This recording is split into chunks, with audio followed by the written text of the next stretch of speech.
Guys, naka-live tayo ngayon sa ating TikTok account. So, follow nyo na ako dyan sa TikTok. So, shoutout sa ating nanonood. So, ang nanonood sa atin ay 62.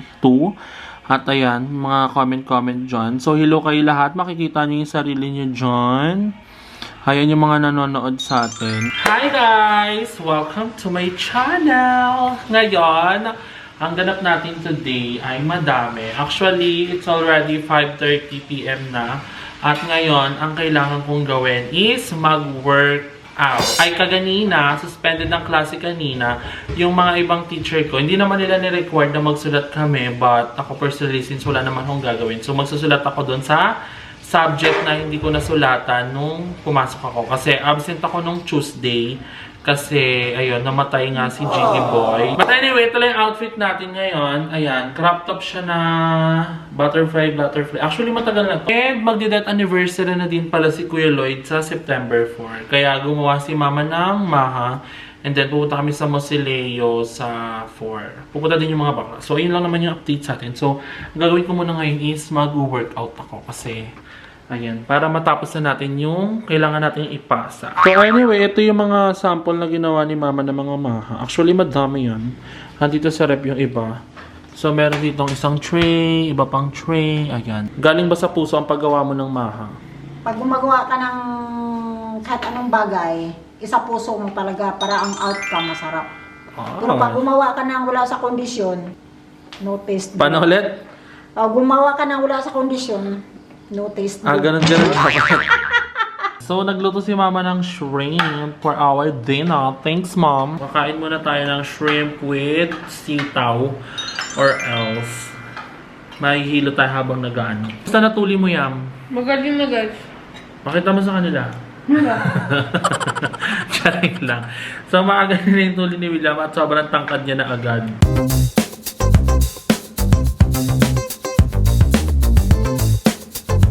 So ayan, tapos na tayong mag-workout pero hindi na ako nakapag-vlog kasi nakalimutan ko. Tapos pinutok na lang din ako dahil kaka-workout. 10:04 na ng gabi at may pasok pa ako bukas mamaya. Actually ng 7 AM. Actually Saturday mamaya but may Saturday class ako. So ayan, may klase. Kaway-kaway sa mga Saturday class dyan. Wala tayong lusot kahit na-suspended na tayo. Ng Friday and Thursday. Ayan, may pasok tayo na Saturday! So, ayan, anyway, matutulog na ako kasi may pasok pa ako mamaya ng 7 AM. I need to wake up around 5 AM. So, i-update ko na lang kayo sa mga next ganap ng vlog natin. Sorry, hindi ko na vlog yung workout kasi napagod talaga ako. But anyway, good night everyone. Update ko na lang kayo later pagkagising natin. Hi guys! So ngayon ko na lang kayo ulit na update sa ating vlog after nung nandun tayo sa bahay. Ngayon ko na lang kayo mag-update. At ang dilim. So ngayon, nandito tayo ngayon sa kotse nila Mami. At nandito tayo ngayon sa Mosileo dahil tomorrow, it's his third death anniversary. So, tama ba? 2020? Yes, tama. Third death anniversary ni Kuya Lloyd. Sobrang bilis. Kanina, nagsundo kami ng cousins ko dito sa airport. Sinundo namin siya. Galing silang Bohol. So, sinundo namin sila Ate Susette. So, ayun yung errands namin kanina. So, pero hindi na ako nakapag-vlog kasi nahihiya din ako. But anyway, ayun. Mas mahalaga daw na paghandaan yung death anniversary ng namaon na kaysa sa birthday nung patay na. Gets nyo ba? So, ayun. Anyway, punta na tayo doon kasi ako na lang yung wala.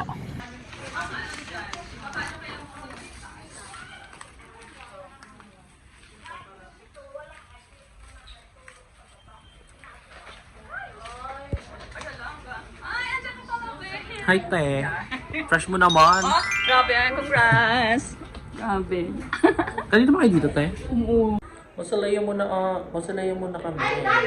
Dahil deliver pala yung sofa here para bukas sa preparation ng death anniversary ng Kuya Lloyd. So, ayun. Pupunta mga bayot. Di ko alam kung sino invite ni ate actually. So, let's just see. Pataya. Naglinis sila dito kanina. I miss you, Ziz. I miss you so much. Parang pupunta na ako. Uy! Charing lang. I miss you. Ang bilis 3 years agad. Naiinis ako. And anyway guys, update lang. Nangihina na ako. Kanina ko pa gusto magkape. So magda-drive-thru lang tayo sa McDo kasi may malapit na McDo dito. As in malapit lang talaga. So let's go. Join me to Drink my cravings for today. I remember the times we spent together, all those tries.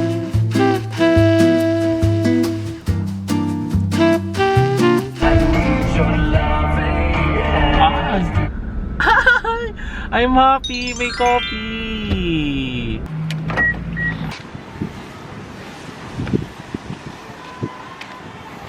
So ito yung coffee shop. Bago lang ata to. Sa Order Us.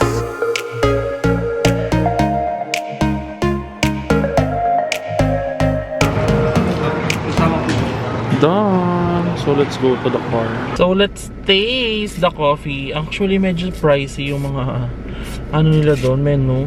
Yung ka-price na niya yung Mary Grace, sa totoo lang. Ang price range nila doon, 300.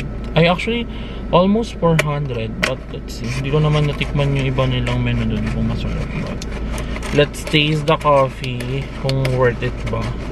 Pero maganda naman yung ambience nila. Pero medyo pricey siya for me. Sakto lang. Hi guys! So ngayon after tapos na yung death anniversary ni Kuya Lloyd. At na-miss ko ang aking mga bestie kasi naalala niya dati meron GM Creations. Kasama natin si Ate Wen. At saka si Ate Seti. At saka si... Ang ganda ko all the time. Sa akin nga rin. At saka si Jervin. The best part! Tapos nandun yung dalawa namin ano. Asan na yun? Ayan, ayun yung dalawa pa namin. Ayan, kompleto ang GM Creation. Sabi niya, like, Parang pilingera ka sabi niya, like, kadena din siya. Hindi sila yung kasama ko nung... Hindi, latex na lang. Sila yung kasama ko nung ano, pandemic. Naghihirap ka pa. Charot lang. Baliktad, parang baliktad. Kami yung kasama yun naman ba siya. Nung humirap na siya, hindi na namin siya kasama. Asa masaya kayo kasama. Yung sa umaga na nagna-Netflix lang. Oo. Sa Jollibee lang. Tama, sa Ate Weng na lang sumusuka. Ano nga yung masaka ng Ate Weng? Gigisingin ka na para ano kumain sa ano KFC. Tapos yung juice hindi niya nilalagyan ng syrup. Para maparat, na walang panlasa.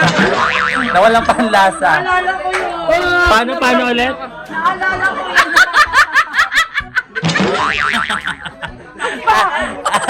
Bakit nakaalala? Sa kaya? Paano yung mukha ni Weng? Huwag mo akong pilitin sa hindi ko kaya mo.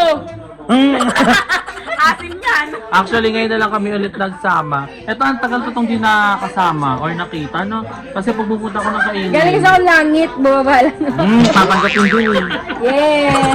Pag nakasalubong ba ko sa kainin, hindi din. Ano ba kasi mapag-ibigyan sa Ate Weng? Matagal na. Mare, lagi akong busy sa trabaho, Mare. Nagtatrabaho ito mabuti, Mare. Dahil sabi nga ni Father, Kung maitim ka, oh, hindi ka maitim. Kung maitim yung body mo, maitim yung body mo, at least maging mabuti yung kalooban mo. Kaluluwa mo! oo, maluluwa mo. Eh, since wala kaming kaluluwa, Kalulunok lang. Nakakainis ang corny. Ang corny, nakakainis. Ba't ba ito tinanggap? tayong apat, lagi tayong corny. Ba't ba tinanggap ni Kuya Lloyd ito dati? Wala, hindi siguro nagpasa ng Walang interview. Hindi nagpasa ng NBI yung kay Lloyd. Ginabitan ng pagiging pagkakaibigan. So ayun guys, gusto ko lang sila ipakita kasi sabi nila mag-vlog daw ako. Mag-vlog ka na! Ang pangit, nakakainis. Mamaya na doon si Ate Suset tsaka si Ate no, yung dalawa nating madamdamin. Mag-vlog ka na ulit, girl. Ano bang gusto mo? Si manager. Kasi dati guys, wait na alam niyo ba dati guys? Pag nasa bahay kami, di ba lagi ako nagbablog nun? Tapos, Bakit pinagbablog mo ulit si GM? Kasi hindi ko siya... Ano namimiss mo kay GM yung burog niya? ay balikan tayo na lait. Paano ulit? Naka-open. Sabi na open. Talsik pa kayo. Joke lang yung mamaya seryosohin nyo ha. Okay lang yan guys, ganito talaga maglaitan sa amin. Ang baho. Ay! Pae-at. Ayun na, galit na siya. Kumakain pa yung nagtatagal! May karapatan din naman siya kumain. So yun lang guys, pinakita ko lang sila. Ano nakakamiss sa ano? Nakakamiss kasi yung ano natin. Yung Jollibee. Kaya, Yung banding natin. Tulog ka. ilang buwan tayo magkasama? Grabe. Matagal tayo 4 magkasama eh. years. Biglang nun 4 years. Ate buwan lang yun ah. 2021 yun eh. Parang, Nakakamiss kasi Kami lagi ang saya-saya, tapos mamaya may magtatampuhan. May mag-aaway. Kami natin Sandy lagi magkaaway. Yes. Tapos si Jerby niya lagi ko namang inaaway.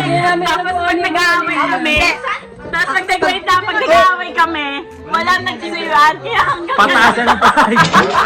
Pag nag-aaway si Ate Sel tsaka si GM, tapos si GM lalapit sa akin, tapos kanahansyahin namin si Ate Sel. Kaya natin sa atin Sandy. Oo, tapos yan, magtatampo siya. Tapos ang tagasabay, Wala uwi. at tagasabay sa atin si Ate Suset. Ha? Ano? Tapos, ay wala na amoy. Ay, ito, naalala niyo, nagbenta tayo ng kikiam. Mga kwento oo, niya. tama, sa SNR, tsaka, Tama. ano yun? Kala ko nandun siya. Nandun siya noon. Siya nag-video. Oo, apat tayo noon. Bila ko na mali. Ako na lang lagi Ano mali. video natin noon? Bentang-benta ba tayo? Good Samaritan. Wala, sabi mo pa nun, Good Samaritan ako ngayon. Naiinis ako lang sinabi ganyan. Sabihin dyan, ginagawa ko yun para magpapalamig sa vlog. So yun lang guys, naka 5 minutes tayo agad. Wala kang ituloy-tuloy. Yabang kwentuhan yun ha, konti-konti pa lang.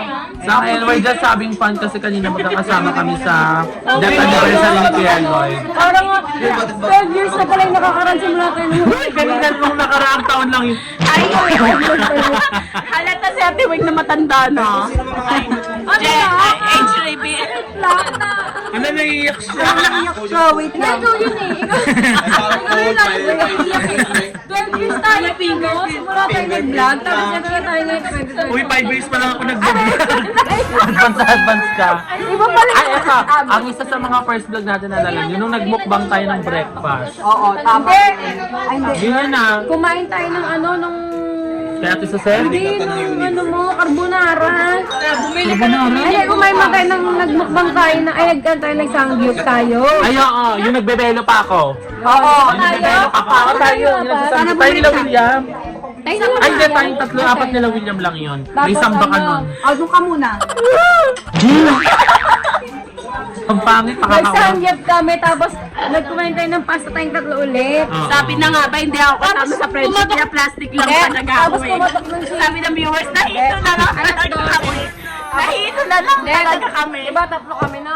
Tapos alas 12 ng gabi, biglang may kumatok. Ano sabi? Ate Weng. Pasali daw siya. Sabi, Ate Weng!